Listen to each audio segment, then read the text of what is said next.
Sorry, I'm just getting. Um, I think that Jeanette's beautiful meditation and that song probably really, we could all go home. That was just all done so beautifully, and I'm still fooling with the. Um,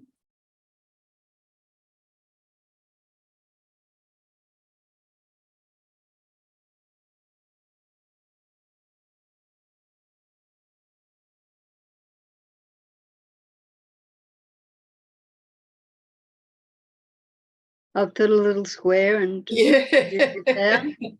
yeah.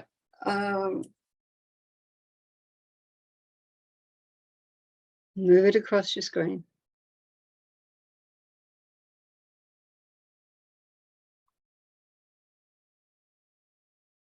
Got it. So sorry. So I came to this topic because we're between the crucifixion and the resurrection of Jesus and Anzac Day, and also the power of the month is love. And war and crucifixion are symbols of both the insanity of humans and radical love. Jesus, our way shower, had no problem in demonstrating radical love. He embodied the mystical traditions as opposed to the violent and oppressive powers of empire and greed. And quoting John Lennon, imagine there's no countries, nothing to live or die for. We continue to go to war rather than honour our shared humanity. And I saw Mr. Putin coming out of the Eastern Orthodox Easter service, crossing himself. And it reminded me of Richard Rohr and his saying on how our egos have defined our religions. My God is bigger than your God. No, there's no better story to illustrate the insanity of war than that of the German-British truce of Christmas Eve in 1914. They each began singing Christmas carols from the horrendous flooded French trenches. They agreed on a truce and met up on Christmas Day. They swapped stories of home, showed photos of their loved ones, agreed on a ceasefire so that they could bury the dead, and then the very next day, firing resumed as per orders from the hierarchy. The other side of war is the dedication by those serving their cause on both sides of the metaphorical trench. Recently, we've all been moved by the stories of the Ukraine soldiers who've dedicated their lives to the freedom of their country.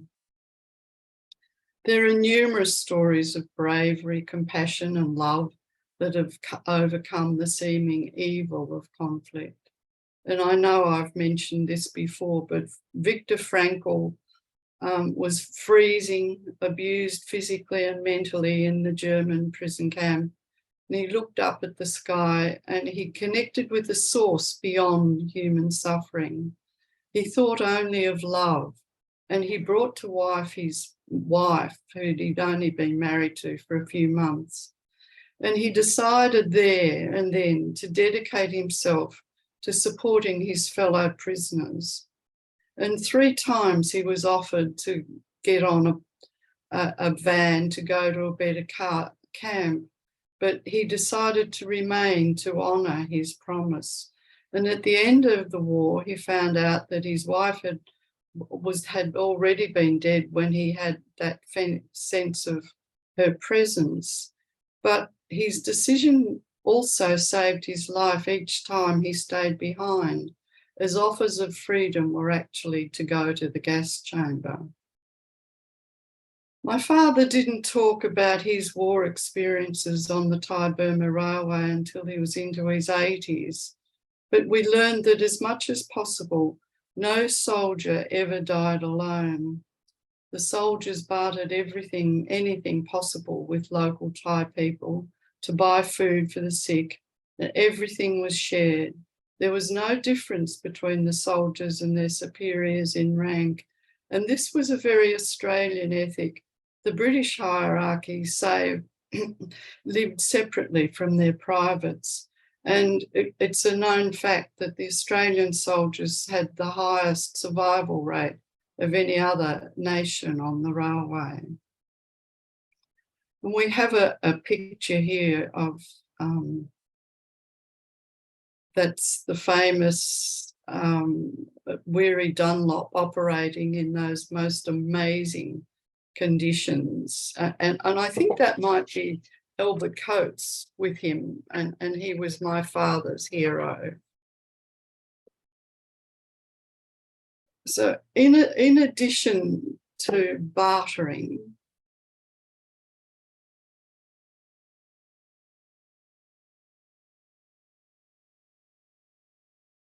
the resourceful POWs made such things as cannulas from bamboo thorns, and bamboo saws were used for amputations.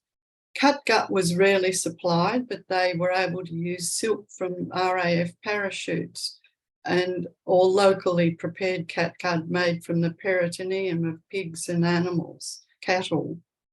Sterilisation, of course, was basic. And its anaesthetic agents were scarce, as were pain medications of any kind, and many operations were performed without either. Ingenuity abounded, and many lives were undoubtedly saved by the dedication of the doctors. And in this day and age, that all seems absolutely unbelievable. In short, grace, dignity, compassion, and mateship triumphed over appalling conditions. Now, returning to John Lennon, no heaven and no hell. Quantum physics tells us that everything is energy, vibrating at varying frequencies. We are energy beings. Every vibration is equivalent to a feeling. This is a fabulous diagram of energy, and it'd be something great for us to talk about at some time. But it's showing sound vibrations, the chakras, light, space. I just thought that was an interesting sort of demonstration of how our energy fields operate, transforming whatever space we're in. I think that's also the DNA as well in the bottom right-hand corner. So the mystics of all traditions have always said that we're all one, and now physicists agree. Ken Wilber, in his book Quantum Questions, says that virtually every one of the great pioneers of modern physics, Einstein, Schrödinger, Heisenberg, were all spiritual mystics of one sort or another. The hardest of sciences, physics, had run into the tenderest of religions, mysticism.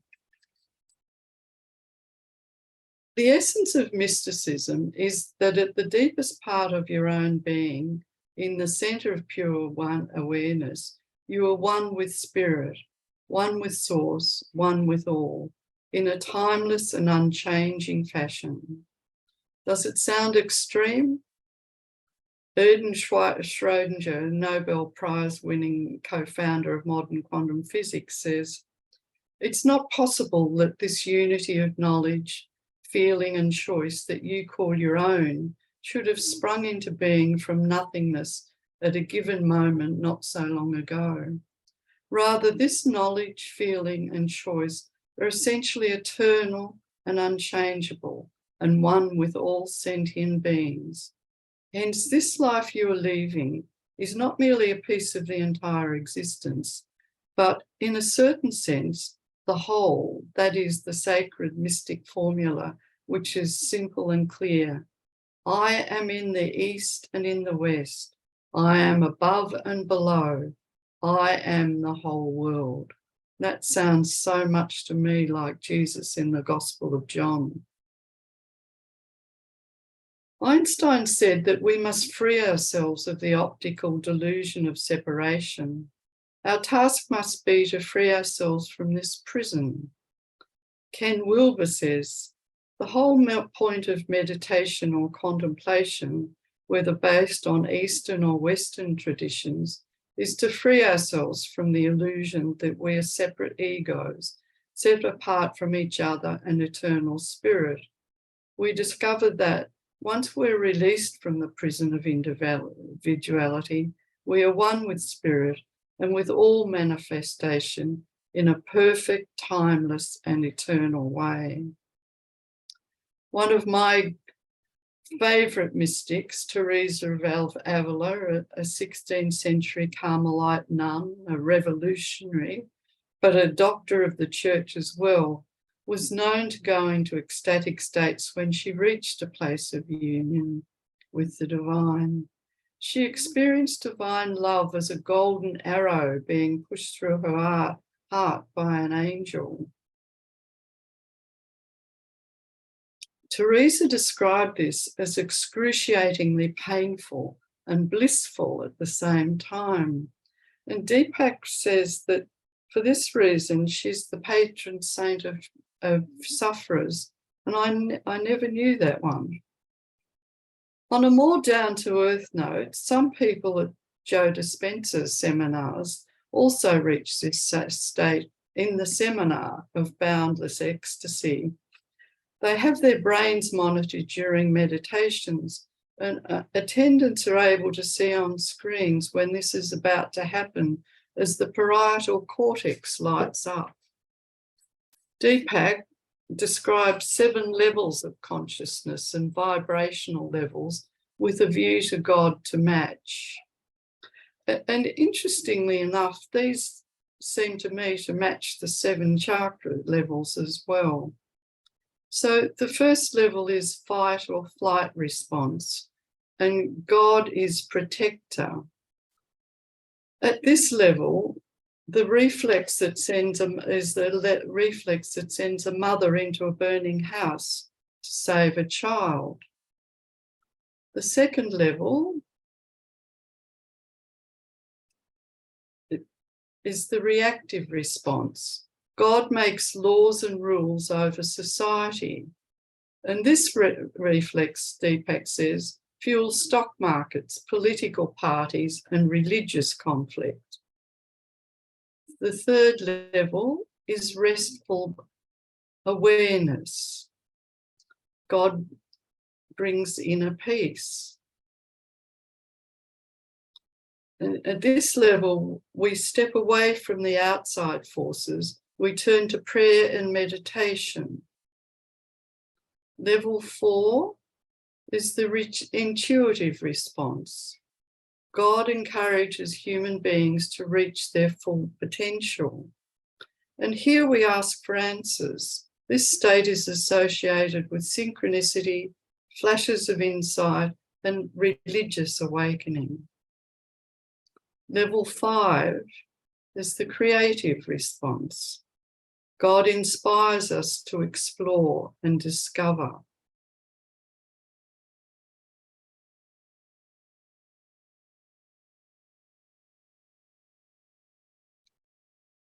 We do have a level 5. The creative response was number 5.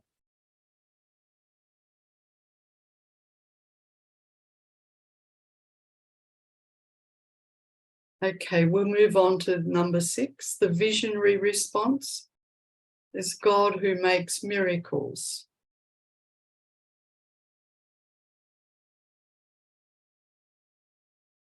At this level, we embrace a universal me in place of isolated ego. Miracles become possible. This response guides prophets, seers, and healers.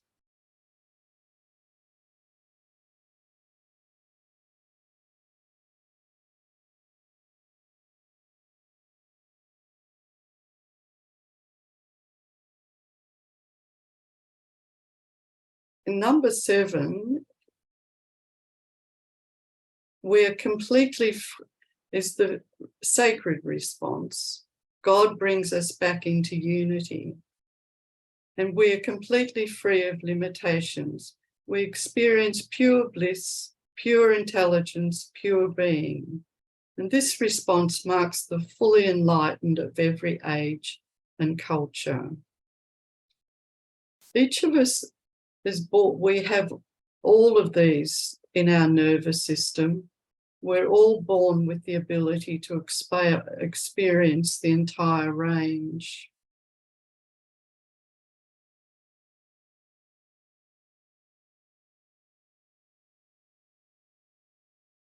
The mystery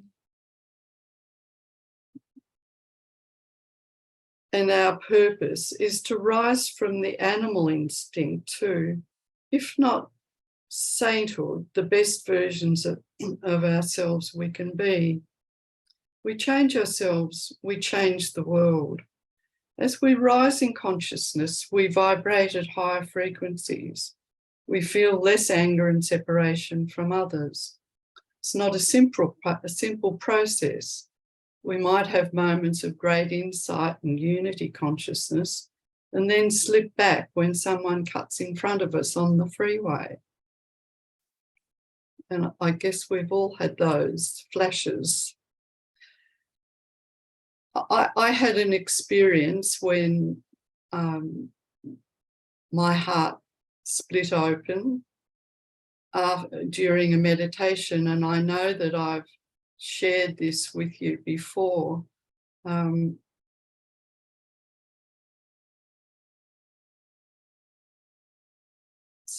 Sorry.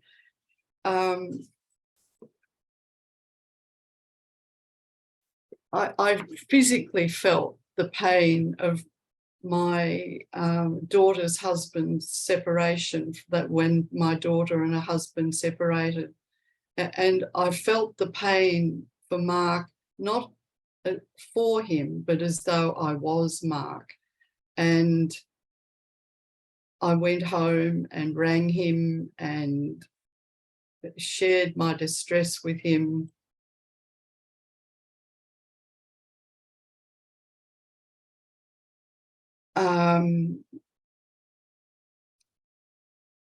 And then East Timor was invaded by the Indonesian forces, and I felt the pain of that event as though everybody, all those children and people in Indonesia were mine. And that lasted for about 3 weeks. I was so affected by that World Vision even hand-delivered their receipts for, I kept ringing up to see if they'd got food through to the people who'd gone to the mountains, etc. And I remember sharing that with Sky St. John when he was out here. And he said he envied me that experience because those experiences changed the world. But I didn't change the world. Over about a period of 3 weeks or so, my heart closed over. Life's gone on. The good news is that there have been many scientific studies that prove that if we change our thinking, we have an effect on the environment. Among the first was TM's 1970s mantra meditation experiments, and all the crime rates in the area within a range, the crime rates dropped and there were fewer deaths. And they came up with the fact that the square root of 1% was needed to bring about change. Lynn McTaggart, whose work The Power of 8 we've studied together, has done masses of work on the effects of groups meditating for peace or individual healing. Like the Maharishi, she agrees that numbers don't need to be huge to affect change. She says, reality is created by each of us, by our attention. At the lowest level of mind and matter, each of us creates the world. Viewing collective consciousness through a scientific lens, each individual draws upon and contributes to the collective memory of the group. This means that new patterns of behaviour can spread more rapidly than we can imagine. And here we have the golden rule.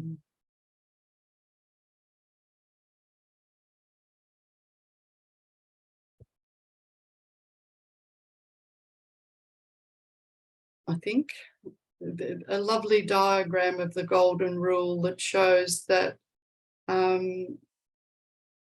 really there's no difference. All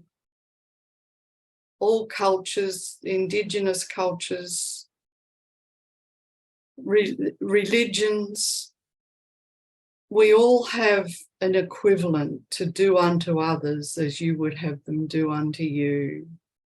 This is a beautiful slide that represents that. The golden rule really forms the bedrock of humanity. We actually have no reason to go to war because we're created and developed a consciousness of cooperation in order to survive. There was a study cited in Friday's Age where they did a huge study on many cultures, and it was found that most people respond when asked for help. So how do we affect our environment? Change our thinking, we change the world. Imagine and intend that all people are living in peace. Invest in justice. Be generous and stand up for the downtrodden in society, just as Jesus did. And we've had a great example recently of Father Bob Maguire, who passed away, and how he's been lauded for always supporting the downtrodden. We nourish and protect our Mother Earth. Remember the benefits of prayer and meditation.